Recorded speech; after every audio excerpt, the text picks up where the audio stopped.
What's good, everybody? Thank you guys for listening. This is episode 6 of Tune Check. I'm your host, Chris. This week, we had some pretty good albums drop. There were some fire singles, like always. But I'm going to start off with some news, just like I did a few episodes ago. There was some stuff that I wanted to mention, nothing too crazy.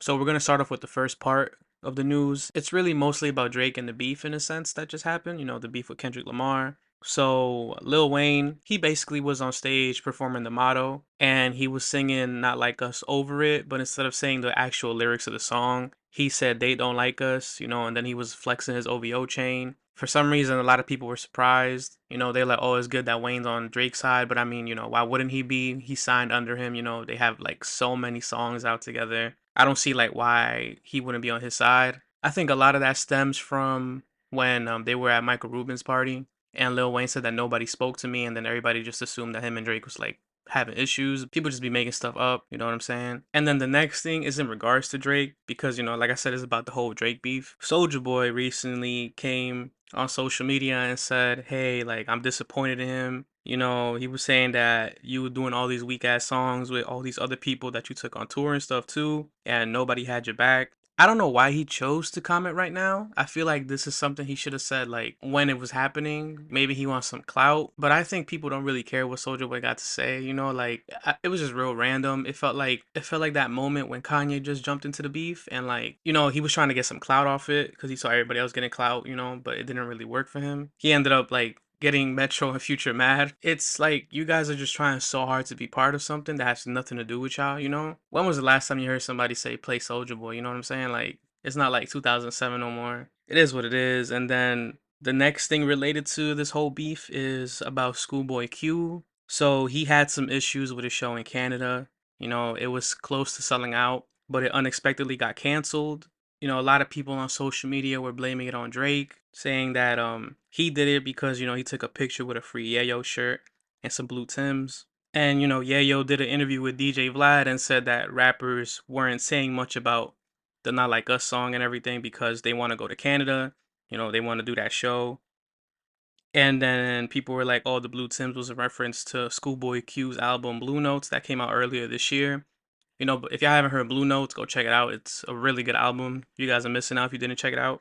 And then there's like a bunch of other fans and like, people on social media that say, hey, like he couldn't perform because there was like floods all over in Canada. Like Drake posted a video of his mansion being flooded. But like everybody knows like how Drake be moving. Like they know that he be throwing subs and shit. So I didn't really take the picture like for what it was. I'm like, nah, he probably had something to do with it. And then so later on, it turns out that Drake is actually a co-owner of the venue where Schoolboy was supposed to perform. So it does look like he canceled his show. Basically, he's like, nah, like I don't want that. I think that's real petty. Like the fact that you stopped another man's bag is crazy because everybody's trying to get this bread. So I thought that was like a little disrespectful. So hopefully like everything gets worked out with that. But I wouldn't have stopped this show. Like I would just let him go. You know what I'm saying? Like and then Schoolboy Q was basically blaming him, like blaming, like I guess Kendrick in a way because he was in the Not Like Us video. But I feel like this would have happened regardless because he's part of TDE. And then speaking about performance, Don Toliver announced his Psycho World Tour. He has two guests, Tizo Touchdown and Mona Leo. Begins in October. So if you guys are Don Toliver fans, go check that out. His album Hearthstone Psycho was pretty good. And then on a different note, we got Sexy Red. She pretty much said that she has a collab with Tyler the Creator coming out pretty soon. She said that it's her dream collab. So I think that's pretty fire. I like Tyler the Creator. I think he's a dope artist. I don't really like Sexy Red too much. I feel like her music is not for me like that, but it is super catchy. Like you'll catch yourself like saying like the hook anywhere or when it plays, like you'll find yourself nodding and saying the words. So she does a really good job at being catchy with that. And also like, she's really been killing it for the past like what year or two, with her tours and everything, getting this money. Like she got a lot of cosigns from a lot of people. I ain't mad at what she's doing, but I'm definitely excited to listen to the song and what it could sound like. And then next we got Big Sean. He dropped his On the Radar freestyle. It was hard, it created some buzz on social media because of a lyric where he mentions, "Oh, why would I want to find somebody to beef with?" Something like that. And people took it as a diss to Kendrick, but he said, nah, he's not talking about him. He's talking about a different Gemini. So I feel like he was talking about Kanye. but I don't think it was this to Kendrick because I remember in his last album he made a song and he had a Nipsey verse on it and he pretty much said, "Oh, when Nipsey passed away, I reached out to Kendrick." And and they pretty much fixed whatever issues they had, which confirmed that they fixed everything. So I don't know why people would just assume that it's a diss to Kendrick. Like I said, people on the internet and like any fans, they just be like going with whatever story they make up in their heads. But aside from that, he announced that his album Better Me Than You is dropping August 9th. So I'm pretty excited. I love Big Sean. I think he's fire. He's underrated as fuck. His last album, Detroit 2, which is a sequel to Detroit, which is a mixtape, released in 2020. So, it's been like 4 years. So I'm excited, like all the singles he's released, they're so fire. Like he went off, especially on his new one that we're gonna talk about in a few minutes. For real, I'm excited. Like I can't wait. And then if he goes on tour, I'm in there. But we're gonna have our album review, so stay tuned for that. And then last, we got J. Cole. His album 2014 Forest Hills Drive has spent 500 weeks on the Billboard 200. So shout out to J. Cole because that is not an easy feat. The album came out 10 years ago, so definitely a big accomplishment. Like, I love J. Cole. I'm a J. Cole fan. I think he's like one of the, it's not even I think, he is one of the GOATs. Like, but that's it for our news. Now we're going to get into our singles.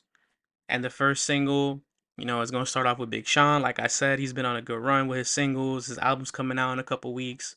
So I'm excited. This single is called Yes. This single is hard as fuck. Like, the beat and the production on this song is crazy. His deliverance, his cadence, like, he's so chill and just confident. Like, he don't even give a fuck. Like, I love how he uses the distortion on his voice.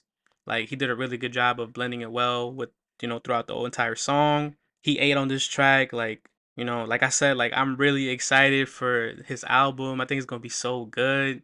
And then next we got Four Bats, R&B artist. He released Act Four, Fucking You Again, with Usher. This is from Act Four is from his EP that dropped a few months ago called You Made Me a Star. That EP was hard. And like I love that he took all the beats from YouTube and just made them into this project. It just goes to show you that like, there's no excuses if you want to make music. Just find a beat and just do your thing. So, as long as it's free, don't be like taking nobody's beat if it's not free. But, as long as it's free, do your thing. Unless, if you want to be more creative, then make your own. But, a lot of people, they don't really know how to do that. So they just go and just rap over other beats, which is fine. But like I said, as long as it's free, do your thing. And as long as there's no issues with you using it, do your thing. But yeah, a lot of people wanted, Brent Faiyaz to be on this song. Personally, I find Brent Faiyaz boring. Like he got some good songs, but like when it comes to a project, it just don't really do it for me. Like it just gets mad boring after a while. I don't know. Like I mean, he would fit the song well, but I don't really think he would have done a good job like Usher did. Usher's a goat. Anything he sings on or touches is just a straight up banger. To be honest, like he did a really good job on this feature. This fits his style as well. So go check it out. Go check out You Made Me a Star. It's a really good project. Shout out to Four Bats. Shout out to Usher. Hopefully Four Bats drops something new, like a new like EP or another album or something. And then, we're gonna stick to R&B. The next song is from Khaled. His album's coming out, I think in like 2 weeks as well. I think probably the same week as Big Sean, maybe. But it's called Grounded. This song is bass heavy, but it works, because of his falsetto. He blends it really nice. I'm excited for his sound. I'm excited for this sound. It sounds way more personal from all the things that he dropped previously. I'm just excited because this year R&B has really been like killing it. There's been so many good artists dropping so many good projects, and a lot of people are saying that R&B, died. And it kind of did, but I feel like this year was like, like it lit that fire again. So, and I'm really excited to see what other artists drop throughout the year. And then the next single we got is Casey Veggies. It's called On Me. Man, Casey Veggies did his thing. I love the synths like and the keys like in the background. I love the production on this song. It's so good. He's another underrated artist. His flow on this song, it wasn't like the most like complex thing, but it just sounded so good because of how the production on the song was. And the entire track he was just flexing. Then the last single is from Rob 49 and Cardi B on That Money. To be honest, Rob was ass. Like I don't know what the fuck like happened or what the fuck he was in the booth doing, but his whole part verse and everything, it was just trash. Like Cardi carried this entire song, like with just her flow and her presence. Like her verse was like so good. Like Cardi's been doing really good with rap. Like I can't wait for her album to come out. I feel like it's gonna be so fire, and it's definitely an improvement from her last album. But I feel like he should have just gave her the song or gave her the beat and just let her do it by herself because she really like carried and just killed it and killed his shit. Like, how you gonna let somebody kill you on your own song? That's crazy, bro. Like, try better or do better or release another not even release another version. Just like next time you are gonna do a feature, bro, just make sure you just come with your shit. Like, don't let nobody kill you on your own track, B. Like, that's crazy. All right, and now we're gonna get into our albums. Our album reviews. There was like 4 projects that came out on Friday that I was really fucking with, and a few that I was anticipating, and others were too. So the first one I want to start off with is from Double M. It's called Customer Service. It's an EP, 6 songs, 13 minutes. My favorite songs was practically all of them. Like I thought this was one of the best like rap projects from a female rap artist this year and in a minute. Like I thought it was great. Like I'm gonna listen to this over and over and over again. She did a really good job. I love her flow. I love her energy. Her delivery was great.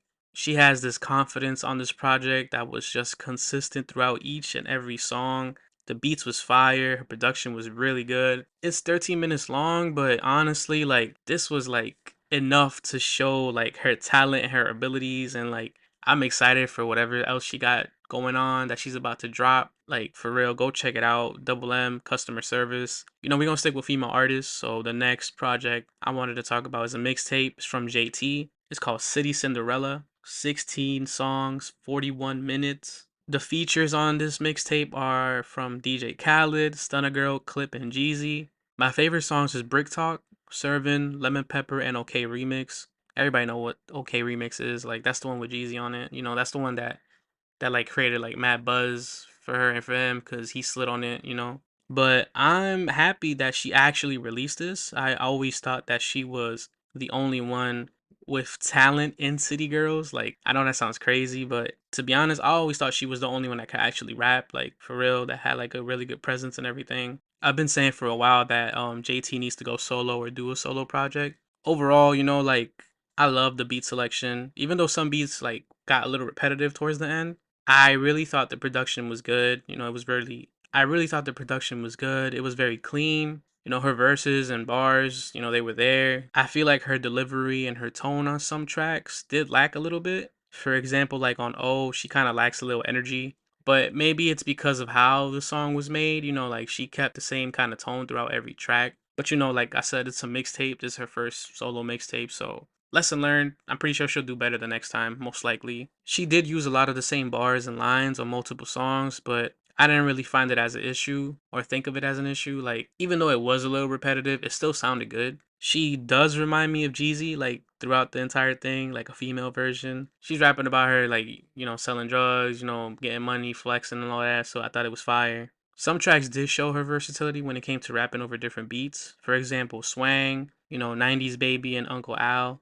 which has a sample of a few songs mixed together. But after everything, after listening to the whole thing, like I can honestly say it was a good mixtape. I feel like she played it safe at times, which is okay. A lot of artists tend to like release stuff and not really think about what it sounds like or like listen to it again and it could sound bad, but she did a good job. I'm definitely looking forward to more to see what else she could do and how she's gonna grow artistically and everything. And then the next album that I wanted to talk about is from Rich the Kid, Life's a Gamble. 17 songs, 40 minutes. The features on this album are from Peso Pluma, Offset, French Montana, Chief Keef, Bia, Young Ads, Kanye West, Ty Dolla $ign, and Quavo. My favorite songs is Not in the Mood, Upside Down, Louis Coat, Like Yoga, Hold On, and No Mileage. This album was good. It was produced by Kanye and Ty Dolla $ign, which helped generate hype because of the Vultures, series that they're supposed to release. If it releases, I have no idea if it's going to release. But, also because of Kanye, he's a great producer. Clearly, like, you hear all of this throughout every song. Like, the production on this album was great. And Rich the Kid did a good job,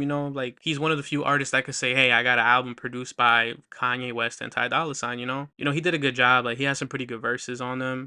But the beats definitely, like, carried him. You know what I'm saying? Like it did sound repetitive with his verses and everything, but he didn't really change up his flow too much. The features on the album did help make the album sound better, but it feels like Rich the Kid don't really got too much to rap about. And I say this because his theme, like he said in the interview that, life's a gamble, that he's taken a lot of wins and losses. But I didn't really hear that too much throughout the album. Maybe at certain parts, but it wasn't like consistently there. You know what I'm saying? So like it felt like something was missing a little bit. But the album was good. I'm not saying it was bad. It's good. I could probably listen to it for like a few more times and then that's it. But I don't think this is something that like, it's gonna be on repeat constantly. Even though it was produced by Kanye and Ty Dolla Sign, like, and the beats were like really good, it's not something I could confidently say, yeah, I'm gonna listen to this, or like this is top 5 of this year. You know what I'm saying? Like, but if y'all like Rich the Kid, go listen to it. Alright, and then next we got Blxst. I'll Always Come Find You is the name of his debut album. This is a debut album. Remember what I said, it's a debut album. 20 songs, 57 minutes. His features are from 2 Chainz, Amanda Rayner, Fat Man Scoop, Offset, Junie, Anderson .Paak, Feed, Becky G, Joyce Rice, Ty Dolla Sign, and Kamashi Washington. So like, I loved every song on this damn project, on this damn album. This is a debut album. Like, this is how you're supposed to make a debut album. A lot of artists do not know how to fuck to make a debut album, but this is how you make a fucking debut album. This album was great. Like, for real. It was great, great. It didn't feel like too overly saturated. It didn't feel like too overly crazy with the beats. It was perfect. This album has 20 songs. He broke it up into 4 acts. He said that he always wanted to make a conceptual album because he grew up listening to these kinds of albums. This like has a real nice LA R&B sound that mixes really good with his LA rap sound. He did a good job blending these 2 elements. And it's like a really nice, pleasant listen. His production and his lyrics help cement the combination of these 2 elements. He has a lot of versatility going on from rap, then he has some dance songs, then he has some R&B songs that are like just heavily R&B. He said in the interview that he doesn't really consider himself an R&B artist, he's more of a rapper, but he still does like, melodies and everything, which you could definitely hear throughout his entire catalog so far. Blxst is like a really good artist. I think he's dope. He has like this voice when he sings or rap sings that's like so like calm and like, really smooth and soft. But because his production is so good and like not too overbearing, it just sounds really nice. You know what I'm saying? Like his style is just like so dope. A few examples of him being versatile on this album are from songs like How Many, Paper Route. These are examples of like full-blown rap songs where he's just like rapping and shit. Like then you got like these next songs, Too Many, Friday Nights, Risk Taker, Dance with the Devil, I Need Your Love. These are like dance tracks, like they get you moving and stuff, but he still keeps that like nice R&B like hip hop sound on them, which is fire. And then there's a song called Rewind, which features Feed and Becky G. He did some reggaeton, like, it's like a little Spanish type vibe. I thought it was fire. He did a good job blending those sounds with these Spanish artists. It was dope. So shout out to that. Overall, this album was great. Like, I love how he broke it up into 4 acts. It definitely tells a story. It's pretty much like you're just a passenger, just listening to him just talk about stuff and everything. And then, it's very relatable. I'm definitely going to have it on repeat. This is definitely going to be in my top 10 of the year. So far we have some really good projects in regards to rap and R&B. I don't know which list I'm going to exactly put it on because it is an R&B album, but it definitely has a lot of hip hop elements. So I might make like a mix of both of them. But shout out to Blxst. He did a great job on this. And then the last album that I wanted to talk about is from Denzel Curry, King of the Mischievous South Volume 2. 15 songs, 35 minutes. Features on this album are from Kingpin, Skinny Pimp, Keenada, Maxo Cream, Tia Corine, ASAP Ferg, That Mexican OT, 2 Chainz, Mike Dimes, Kenny Mason, Project Pat, Ty Dolla Sign, Juicy J, Armani White, Ski Master Slump God, Play That Boy Zay, and ASAP Rocky. I know it's a lot of features, but this album was great, bro. Like, that shit don't even matter. Again, this is another project that I just loved every song on it. This is honestly another one of my favorites of the year. It's definitely going to be in my top 10 for rap, just like how the last one's going to be in my top 10, but I don't know which one yet. The Blxst album. But this album was straight up heat. Like, it was fire. The production, the lyrics, Denzel Curry pays homage to Southern hip hop on this album. He plays with a lot of Southern hip hop sounds. Then he has artists from Memphis, Houston, South Florida and all that stuff. He kind of like brings it back a little bit to like the style that he had when, with his earlier works with like these crazy deliveries. Like he was able to make it so intense, with his music. He does a good job of that because of the beats and the energy that he gives. Like every song, like you're listening to like, damn, it's like real intense, but it gets you like feeling really good and just hyped and everything. So it's dope. Like I love albums like that. This album feels like very fresh because of that. Like I haven't heard like anything like this in a while, so I really appreciated that. So he pretty much starts off with like introduction kind of thing, a few seconds, then it kicks it to like the next track, which is called Ultra Shit. With this song he introduces a persona called Ultra, and that's basically what sets the whole album in motion. So this is the persona he uses to rap in his entire album. It helped define the definition of an intro song, to be honest. Like I thought it was dope. Denzel, he like shows that he understands how to use like small subtle elements to make a song so much better. An example of this is on Sked, where it's really just bass and synths that help the track stand out a lot. Like small things like that, like, and it's consistent throughout a couple other tracks. All the features on this album were so good. They're from older artists who paved the way with, Southern style and stuff, to some recent artists from the South and everything. Everything just sounded like so well balanced. Every feature complemented every song. Denzel shows like his skills and abilities here. It shows how good he's gotten over the years. And it sounds like he had a really good time making this album, and you could definitely like hear it, you could feel it.